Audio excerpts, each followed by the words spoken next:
Hey everyone, welcome. My name is Degenerate Jim, aka the Grimace63, and I wanted to bring you guys my first Star Trek Online video. Now, Star Trek Online was just recently released on the PlayStation Network a little over a week ago. I think it was last Tuesday, and I picked it up first day. I've been playing it ever since, and so far I think I've been overall impressed. It's definitely got its shortcomings, most notably, in the ground game. It's just definitely not as fun as where the space battles, but the space battles are definitely where it's at, and lots and lots of fun, lots of information, lots of stuff to do.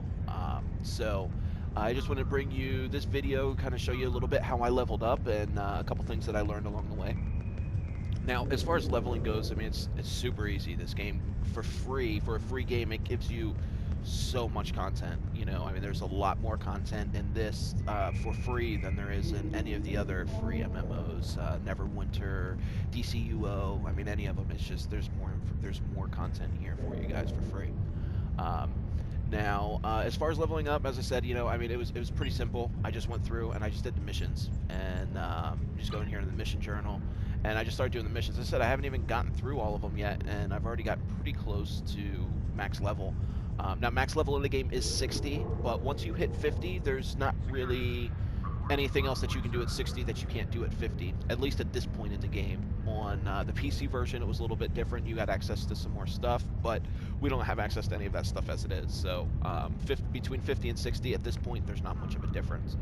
But what I did, I just went through here and I just started over here, started going through the missions, and got through the first, 4, and I'm on the fifth one now, and as I said, I already hit level 51. Now, the missions, they do get a little bit tedious. They definitely get a little bit boring. It's a lot of, here, walk over here and talk to this guy, and all right, now go to the other side of the map and talk to that guy. Well, no, we got to go back and talk to that first guy. Oh no, there's another guy on the other side of the planet we need to go and talk to. And one thing I don't understand is apparently you can only use your transporters to beam down to a place. You can't use them when you're actually in a mission, which is definitely kind of frustrating with all the walking that you're doing. But, I mean, obviously it wasn't a big deal, just a grind, just like any other MMO. So, I did run into a couple problems on the missions. The first one was in the Romulan mystery.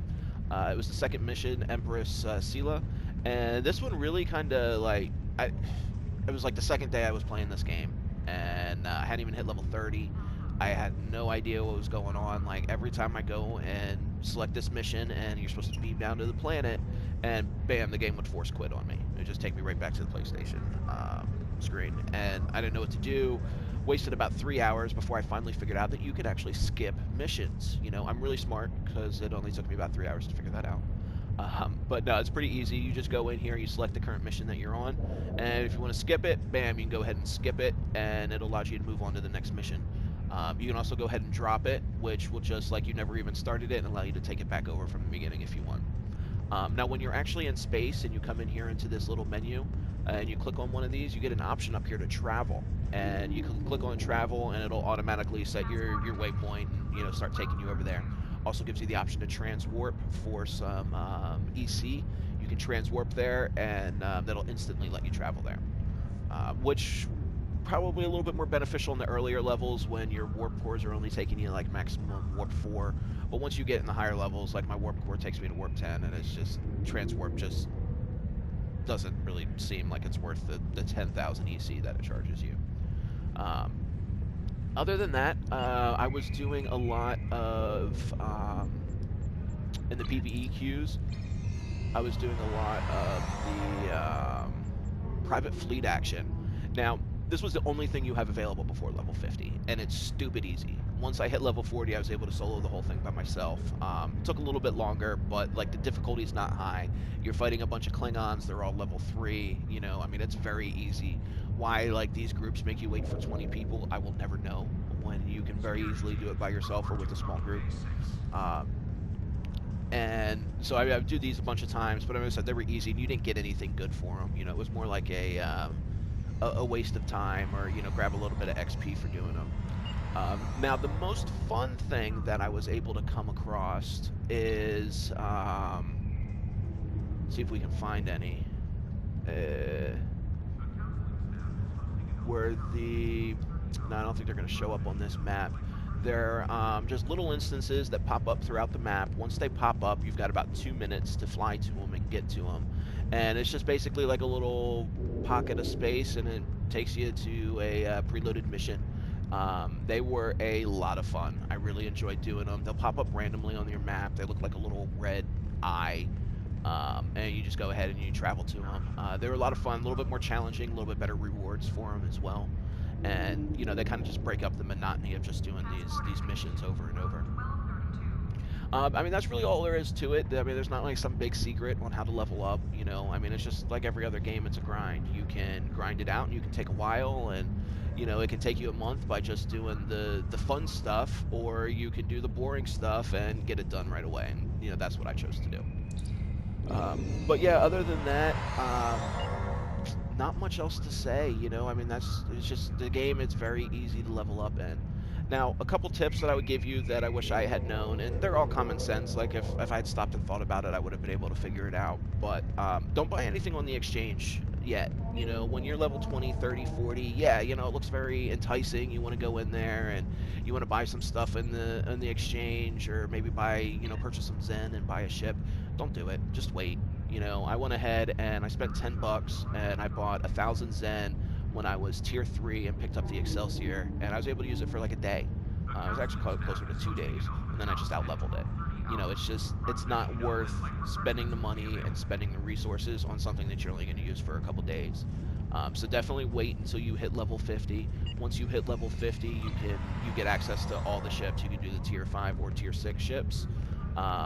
So definitely just wait it out, figure out what you want to do. Now, as you're leveling up, every 10 levels you get free ship tokens, so you can use them to purchase, you know, a tier-specific ship.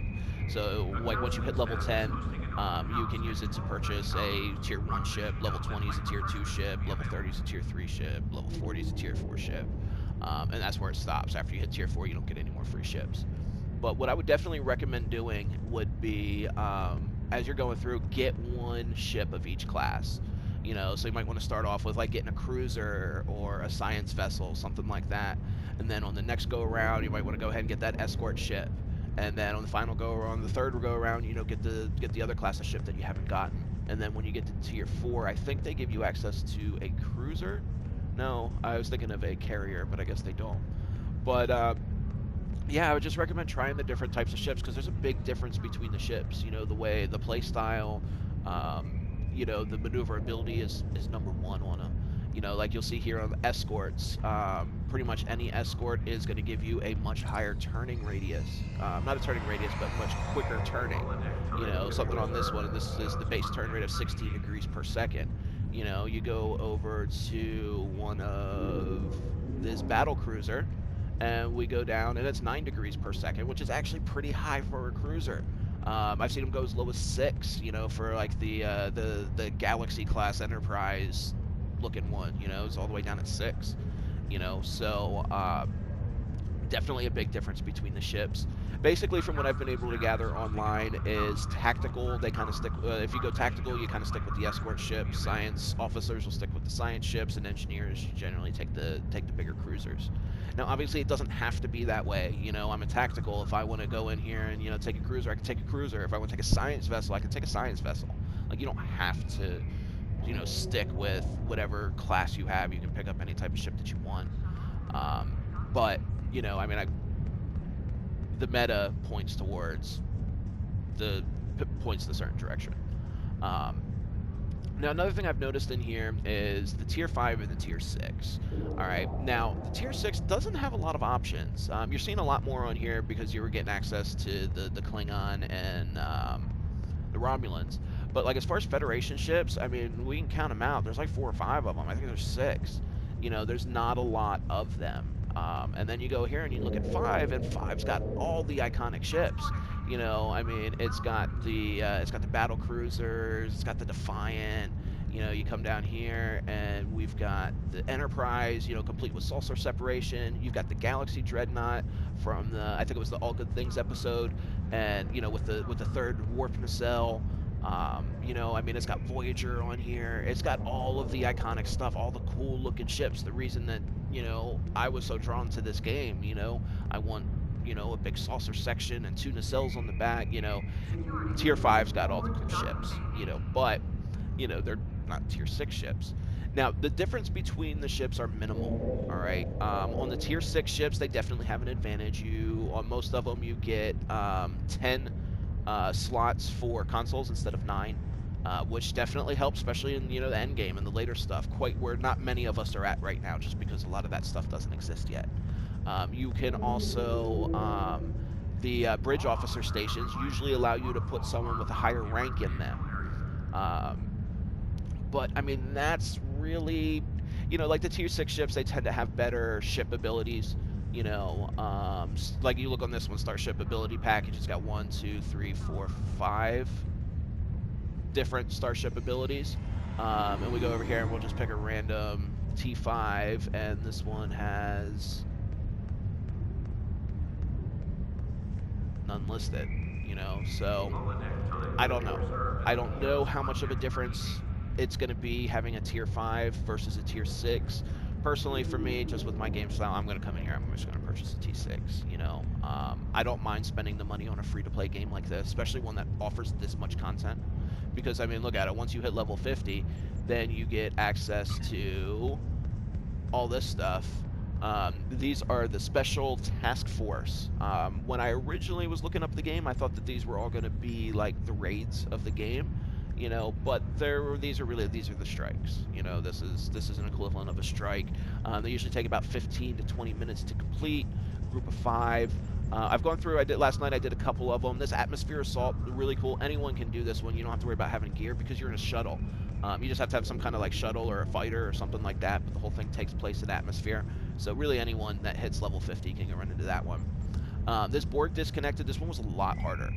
And the one thing I did notice about these is you can't fail them. Like, even if your team is garbage and you're not killing anything, you really can't fail the instance. It just kind of pushes you through. You have a couple main objectives, which are very easy to get done, and then you have a whole bunch of these optional objectives, which in all the games we were able to play, I was never able to come across the group that was able to get even one of the optional objectives.